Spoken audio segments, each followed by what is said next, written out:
হরে কৃষ্ণ। আজ এই দিনে, এই হনুমান জয়ন্তীর আজকের এই শুভ দিনে কিছু নিয়ম আমাদের অবশ্যই মেনে চলা প্রয়োজন। আমরা অনেকে আছে ব্রত করব, কিন্তু এই কার্যগুলো করে থাকি, এতে যতই ব্রত করি ততটা কিন্তু ব্রতের ফল প্রাপ্ত করা যায় না। প্রথমত হচ্ছে আমিষ খাবার ভক্ষণ করবে না। মনে রাখবে, এই দিনে ব্রত করেন কিংবা না করেন, আমিষ ভক্ষণ থেকে বিরত থাকা উচিত। যারা আধ্যাত্মিক স্তরে উন্নতি লাভ করতে চান, তাদের প্রথমত হচ্ছে চেতনাকে শুদ্ধ করতে হয়, নির্মল করতে হয়। আর চেতনাকে নির্মল করার জন্য সর্বপ্রথম হচ্ছে আহারের সূচিকা আনা প্রয়োজন। অনেকে বলে, আরে কি হয়েছে, মানুষের খাবার রাজসিক, মাছ মাংস এগুলো খাবে, এগুলো দেহের ধর্ম। হ্যাঁ, খেতে পারেন, কিন্তু এর ফলে কিন্তু চেতনা নির্মল হয় না। ভগবান শ্রীকৃষ্ণ গীতার মধ্যে পর্যন্ত বলেছেন সাত্বিক খাবার গ্রহণ করবে, এতে শরীর নিরোগ থাকে, দীর্ঘদিন বেঁচে থাকা যায় সুস্থভাবে। এই যে যে যত বেশি মাছ মাংস গ্রহণ করে, সে তত বেশি কিন্তু তার মধ্যে ক্যান্সার সৃষ্টি হয়, ভয়ানক রোগের সৃষ্টি হয়। তাই শরীরকে সুস্থ রাখতে হলে পর্যন্ত সাত্বিক খাবার গ্রহণ করতে হয়। যেমন ডাক্তারেরা বর্তমানে বলে থাকে বেশি বেশি ফলমূল খাবে, শাকসবজি খাবে, মাছ মাংস যতটা সম্ভব কমিয়ে খাবে। এই যে পত্রিকায় পর্যন্ত বের হয় তেলাপিয়ার মাংসে কত ভয়ানক, তেলাপিয়া মাছে কত ভয়ানক ক্যান্সার, তারপরে হচ্ছে হাঁসের মাংসে কত কোলেস্টেরল, ভয়ানক ক্যান্সারের সৃষ্টি করে। তো এগুলো থেকে বিরত থাকা উচিত অন্তত পক্ষে। এমনিতে আমি বলছি না যারা মাছ মাংস খায় তারা খারাপ, তাদের দ্বারা ঠাকুর পুজো হবে না, এমনটা নয়। তবে অন্তত পক্ষে কিছু শুভ দিন আমাদের অবশ্যই মেনে চলা প্রয়োজন। যেমন হনুমান জয়ন্তীর দিন, এই সমস্ত দিনে আপনি ব্রত না করলেও ভগবানের প্রসাদ রয়েছে। আর এই প্রসাদে সর্বদুঃখানাম হানিরস্য পূজায়তে, প্রসাদের মাধ্যমে সমস্ত দুঃখ দূরীভূত হয়। ভগবানের ভোগ দর্শন করলে দুর্ভাগ্য নাশ হয়। স্বয়ং ভগবান মা পার্বতীকে, এই হনুমানজিকে, হনুমান হচ্ছে কিন্তু স্বয়ং মহাদেবীরই অবতার হনুমানজি, সাধারণ কোনো দেবতা নয়। এই প্রসাদ গ্রহণ করুন আজকের এই শুভ দিনে, রামের প্রসাদ। হনুমানজি কোনো খাবার গ্রহণ করতো না যে খাবার আমার রামের প্রসাদ নয়। ভগবান রামের প্রসাদ ছাড়া হনুমান কোনো কিছু গ্রহণ করতো না। এমনকি হনুমান এত বড় ভক্ত ছিল যে একবার সেই অযোধ্যায় রামচন্দ্র ভগবান ফিরে এসেছে, লঙ্কাকে বিজয় করলো, রাবণ বধ করলো, মা সীতাকে উদ্ধার করলো। তখন মা সীতা অযোধ্যাপুরীতে এসে রামচন্দ্র ভগবান সবাইকে অনেক কিছু দান করছে, ব্রাহ্মণদেরকে ডেকে বাবা দশরথের আত্মার শান্তি কামনায় অনেক কিছু স্বর্ণদানা এগুলো দান করছে। তো হনুমান একটুকু রামের প্রতি অভিমান করে, কেন, যে প্রভু রাম সবাইকে সবকিছু দান করছে, আমাকে কিছু দিচ্ছে না। হনুমান একটুকু দূরে গিয়ে অভিমান করে, সন্তান যেরকম বাবার প্রতি রাগ করে, ওই রকম হনুমানজি প্রভু রামের প্রতি রাগ করে একটুকু দূরে বসে আছে। এটা লক্ষ্য করেছিল মা সীতা যে হনুমান অভিমান করে আছে। তাই মা সীতা কি করলো, হনুমানকে ডেকে কাছে নিল যে হনুমান আসো। মা সীতাকে একবার রামচন্দ্র ভগবান দিব্য মণি, মহামূল্যবান মুক্ত দিয়ে তৈরি করা হয়েছিল একটা গলার হার, সেই হার ভগবান রাম সীতাকে উপহার দিয়েছিল। মা সীতা কি করেছে, গলা থেকে সেই হার খুলে হনুমানকে পরিয়ে দিয়েছে। কিন্তু হনুমান হচ্ছে এত বড় ভক্ত রামের, সেই হনুমান কি করলো, সেই মায়ের দেওয়া মহামূল্যবান রত্নখচিত সেই মালা সে কামড়ে কামড়ে নষ্ট করে পুঁথিগুলোকে ফেলে দিচ্ছিল। পাশে বসা ছিল লক্ষণ। লক্ষণ রেগে গিয়ে হনুমানকে বললো, এই হনুমান সাবধান, আমি তোমার মস্তক ছেদন করব, তুমি সীতা দেবীর দেওয়া হারকে এরকম নষ্ট করে ফেলে দিচ্ছ। তখন হনুমান বলল, প্রভু তুমি তুমি না বুঝে আমাকে ভুল বুঝো না, আসলে আমি এই মুক্তোর মধ্যে খুঁজতেছিলাম কোথায় আমার রামকে পাওয়া যায়, কিন্তু কোথাও আমার রামকে পেলাম না, তাই এগুলো নষ্ট করে আমি ফেলে দিচ্ছি। কেন, যে জিনিসের মধ্যে রাম পাওয়া যায় না তাকে আমি গ্রহণ করি না। তখন লক্ষণ বলেছিল, আচ্ছা তুমি এত বড় ভক্ত, তুমি এত বড় ভক্ত রামের, দেখাতে পারবে তোমার হৃদয়ে রামের বাস? তখন হনুমান কোনো কথা না বলে নিজের বুক চিরে বক্ষ বিদীর্ণ করে দেখিয়ে দিয়েছিল, তার হৃদয়ের মধ্যে রাম সীতার ছবি দেখিয়েছিল। রাম সীতা তার হৃদয়ে অবস্থান করে। এ হচ্ছে হনুমান। আর সেই হনুমান সাধারণ কোনো ব্যক্তি নয়, তার পুজো করবে গর্বের সহিত। আমি হনুমানজির পুজো করি, রাম ভক্ত হনুমান, কোনো সংকট জীবনে আসতে পারে না। যে ব্যক্তি হনুমানের শরণ নেয়, এমনকি রামের মতো সাধ্য নেই, ভগবান শ্রী রামচন্দ্রের সাধ্য নেই হনুমানের ভক্তদের অনিষ্ট করতে পারে। এই শুভ দিনে কিন্তু মনে রাখবে, কখনো ভুলেও যতই ব্রত করি না কেন, যত ধর্ম কাজ করি, কিন্তু মিথ্যা কথা বলবে না, অপশব্দ প্রয়োগ করবে না। এর ফলে কিন্তু ব্রতের সম্পূর্ণ ফল প্রাপ্ত করা যায় না। যতই ব্রত করি, হনুমানজির কৃপা ততটা লাভ করা যায় না। মনে রাখবে, সত্যের উপরে ধর্ম নেই, মিথ্যার উপরে পাপ নেই। সত্যবাদিতা গুণ এটি ধারণ করা উচিত, মিথ্যা এর উপরে কোনো পাপ নেই। তাই যে যুধিষ্ঠির মহারাজ সত্যবাদী যুধিষ্ঠির ধর্ম বলে ইতিহাসে পাওয়া যায়, এক আর যুধিষ্ঠির মহারাজ সশরীরে স্বর্গে গমন করেছিলেন। তাই এটা কি জন্য? তার ধর্মবল। তিনি ধর্ম থেকে কিঞ্চিত মাত্র বিচ্যুত হননি। এত ঝড় গিয়েছে তাদের জীবনী থেকে, যুধিষ্ঠির মহারাজ কিন্তু তার ধর্ম পরিত্যাগ করেননি। এই যুধিষ্ঠির মহারাজের রথ মাটির উপর দিয়ে চলতো, শূন্যের উপর দিয়ে চলতো তার পুণ্যের ধর্ম বলে। কিন্তু যখনই বলেছে অশ্বত্থামা হত ইতি গজ, সাথে সাথে যুধিষ্ঠিরের রথ মাটি স্পর্শ করেছিল। তাই কখনো মিথ্যা কথা বলা উচিত নয়, অপশব্দ প্রয়োগ করা উচিত নয়। এর ফলে যতই ব্রত করি, ততটা কিন্তু যদি বাক্যকে সংযত করা না যায়, ততটা কিন্তু ব্রতের ফল লাভ করা যাবে না। এবং এই দিনে আপনারা মনস্কামনা পূরণের জন্য খুবই সুন্দর একটি উপায় রয়েছে। অনেকে রয়েছে বিভিন্ন মনস্কামনা থাকে, বিভিন্ন মনোবাসনা, যে প্রভু আমার বাবা অসুস্থ রয়েছে, তাকে ভালো করে দাও, অথবা আমার একটা সন্তান হলে আমি তোমার এই করব। মানে অনেক সময় বিভিন্ন রকম মনস্কামনা থাকে। সেক্ষেত্রে মনোবাসনা পূরণের জন্য এই হনুমান জয়ন্তীর দিন একটা গুরুত্বপূর্ণ দিন। এই দিনে আপনারা ব্রত না করলেও এই কার্যটি করবেন। তা হচ্ছে 21টি অশ্বত্থ পাতা অথবা 21টি বট পাতা, এগুলো আপনারা সংগ্রহ করবেন। 21টি অশ্বত্থ পাতা হলেও হবে, না হলে 21টি বট পাতা হলেও হবে। সেক্ষেত্রে 21টি বট পাতা বা অশ্বত্থ পাতা নিয়ে লাল সিঁদুরে আপনারা সেখানে লিখবেন জয় শ্রীরাম। জয় শ্রীরাম ভগবান নাম রামচন্দ্রের নামটি লিখে 21টি পাতায় এপাশ ওপাশ লিখে তারপরে সেই পাতা দিয়ে সুন্দর একটা মালা গাঁথবেন। মালা গেঁথে 21টির বেশি হলে আরো ভালো, কমপক্ষে 21টি দিবেন। তারপরে সেই মালা আপনি হনুমানজির গলায় অর্পণ করবেন। হনুমানজির গলায় নিবেদন করে এরপরে যদি আপনার কোনো মনস্কামনা থাকে, সেই মনোবাসনার কথা হনুমানজিকে জানাবেন। এতে একটুকু হলেও প্রভু হনুমানের কৃপায় আপনার সেই মনস্কামনা সিদ্ধ হয়ে থাকে বা পূরণ হয়ে থাকে। এটি অনেক ভক্তরাই হনুমানজির এই জন্ম জয়ন্তীর দিনে এই কার্যটি করে থাকে। তো এতে অনেকাংশেই হনুমানজির কৃপায় জীবনের মনস্কামনা পূর্ণ হয়ে থাকে। এবং হনুমানজি কিন্তু এই চৈত্র মাসের পূর্ণিমা তিথিতে আবির্ভূত হয়েছিল।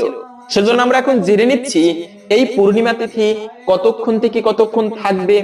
পূর্ণিমা শুরু হয়েছে মূলত গতকাল 1 এপ্রিল বুধবার সকাল 7টায় এবং পূর্ণিমা তিথি শেষ হবে 2 এপ্রিল আজ সকাল 7:40 মধ্যে।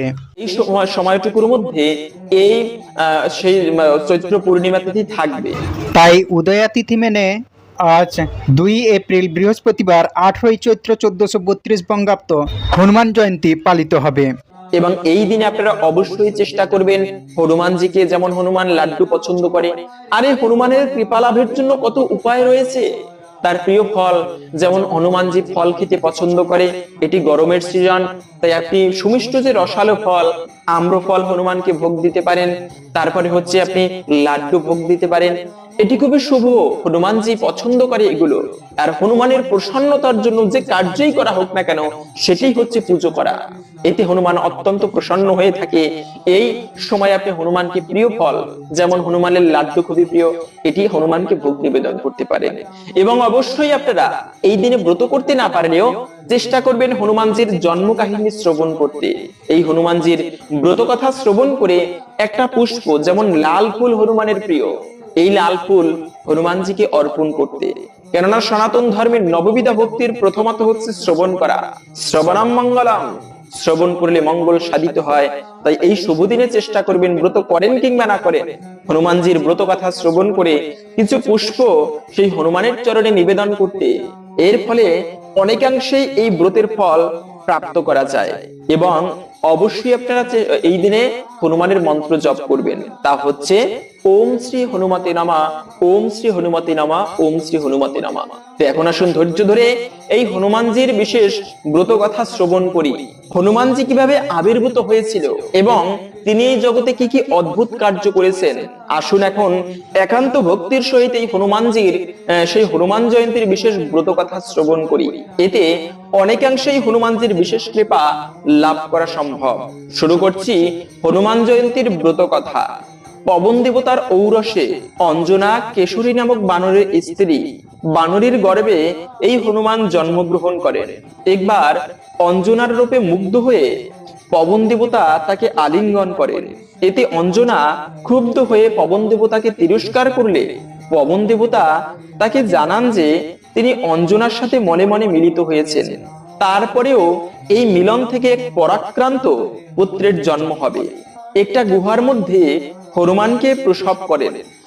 এই হনুমান জয়ন্তী উপলক্ষে কাশীধামে প্রতি বছর এই তিথিতে মেলার অনুষ্ঠিত হয়ে থাকে। প্রসবের পর অঞ্জনা ক্ষুধার্ত হয়ে বনে ফল আনতে গেলে হনুমান ভোরের সূর্যকে ফল মনে করে খাবারের জন্য লাফ দিয়ে বহু শত যোজন অতিক্রম করেন। এই সময়ে পবন দেবতা বাতাসকে শীতল করে দেন। শিশু বিবেচনায় সূর্য তাকে দগ্ধ করা থেকে বিরত থাকেন। সেই দিনই রাহু সূর্যকে গ্রাস করার জন্য অগ্রসর হলে হনুমান সূর্যকে ত্যাগ করে রাহুকে গ্রাস করতে উদ্যত হন। রাহু ভয় পেয়ে ইন্দ্রের শরণাপন্ন হন। এরপর ইন্দ্র রাহুকে সাথে করে ঐরাবতে চড়ে সূর্যের কাছে উপস্থিত হন। এবার হনুমান ঐরাবতকে গ্রাস করতে উদ্যত হলে ইন্দ্র বজ্র দ্বারা হনুমানকে আঘাত করেন। ফলে তার হনুর হাড় ভেঙে যায় এবং ইনি পর্বত শিখরে পতিত হয়ে মৃত্যুবরণ করেন। পুত্রের এই দশা দেখে পবন পর্বত গুহায় প্রবেশ করে পুত্রের জন্য বিলাপ করতে থাকেন। ফলে বাতাসের অভাবে সমগ্র চরাচরে বিপর্যয়ের সৃষ্টি হয়। তখন সকল দেবতা ব্রহ্মার শরণাপন্ন হলে ব্রহ্মা পবনের কাছে উপস্থিত হয়ে হনুমানকে পুনর্জীবিত করেন। পবন খুশি হয়ে আবার বাতাস প্রবাহিত করেন। এই শিশুর কোনো বজ্রের আঘাতে ভেঙেছিল বলে এর নাম রাখা হয় হনুমান। এরপর বিভিন্ন দেবতা হনুমানকে বিবিধ প্রকার বর প্রদান করেন। ইন্দ্র বর দেন যে বজ্রে তার মৃত্যু হবে না এবং তার ইচ্ছা মৃত্যু হবে। সূর্য তার শতাংশ তেজ দান করেন। ব্রহ্মা বলেন হনুমান ব্রহ্মজ্ঞ ও চিরঞ্জীবী হবেন এবং সকল ব্রহ্মশাপের অবদ্ধ হবেন। মহাদেব ও বিশ্বকর্মা বলেন ইনি তাদের সকল অস্ত্রের অবদ্ধ হবেন। এছাড়াও অন্যান্য দেবতাগণ বিবিধ প্রকার বর প্রদান করেন। এরপর শিশু হনুমান বিভিন্ন ঋষিদের আশ্রমে উপদ্রব শুরু করলে ঋষিদের অভিশাপে ইনি দীর্ঘদিন তার নিজের ক্ষমতা সম্পর্কে বিস্মৃত হয়ে থাকেন। হনুমান কর্তৃক সাগর লঙ্ঘনের পূর্বে জাম্ববান হনুমানকে তার ক্ষমতা সম্পর্কে অবহিত করেছিলেন। এরপর থেকে হনুমান তার ক্ষমতা সম্পর্কে আর কখনো বিস্মৃত হননি। রাবণ সীতাকে অপহরণ করলে সীতার খোঁজে রাম লক্ষ্মণ কিষ্কিন্ধায় উপস্থিত হন। এই সময় সুগ্রীব তাদের পরিচয় জানার জন্য হনুমানকে পাঠান।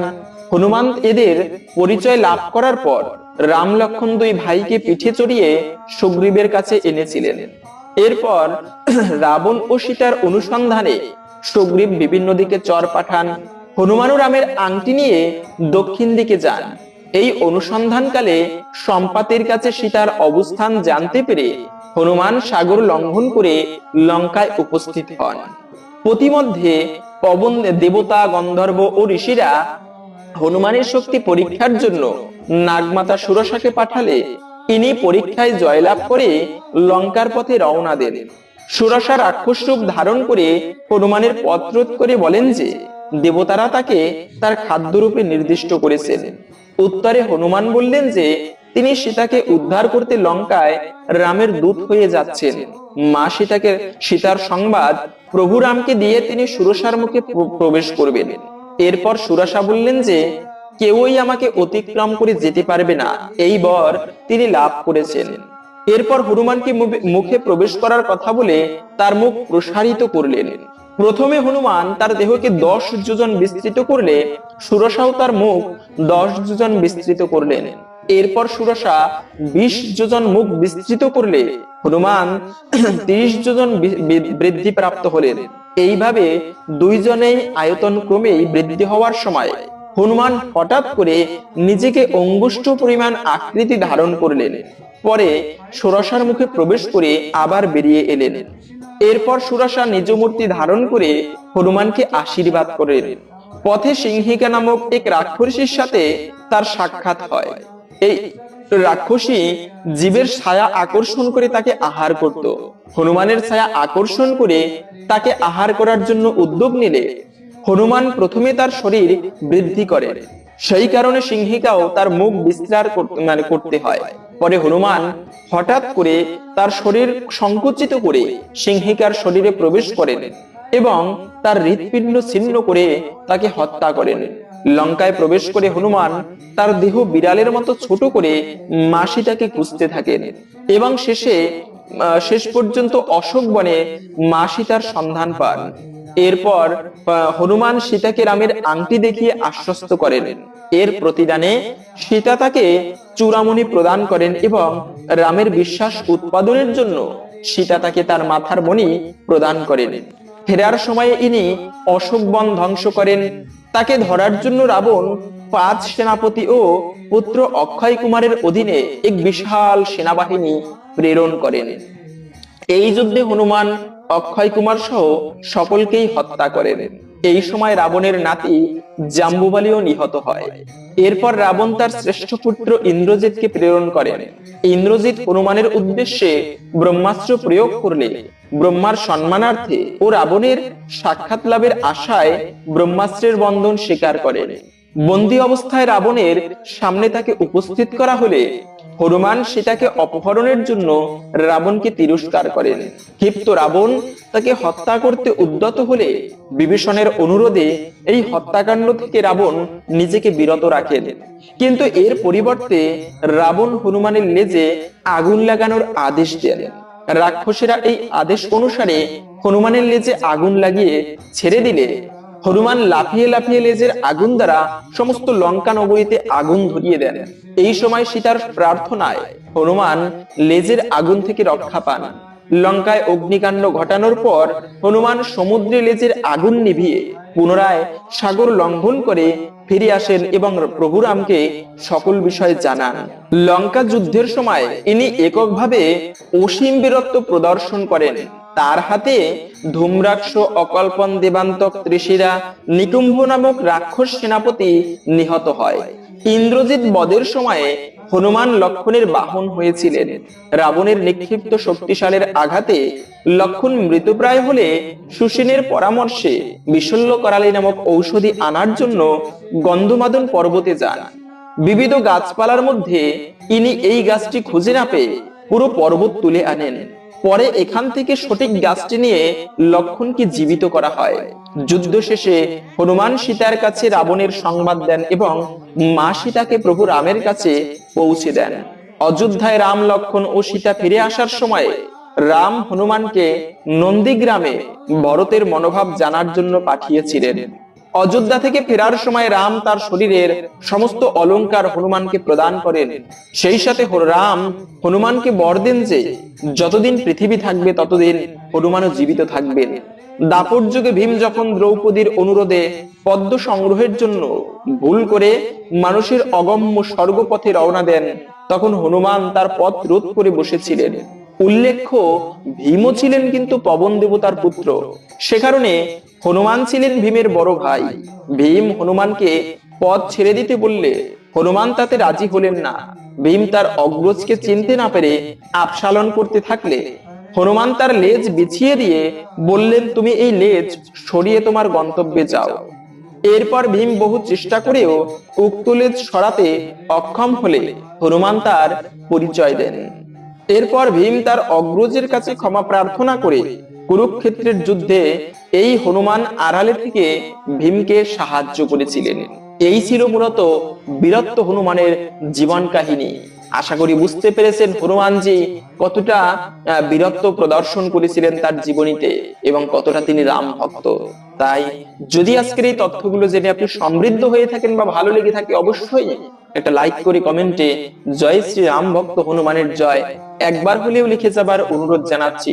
সংকট নাশন হনুমানের কৃপায় সকলের জীবনের অমঙ্গল দূরীভূত হোক এই কামনা করে আজকের ভিডিওটি এখানে সমাপ্ত করছি। হরে কৃষ্ণ।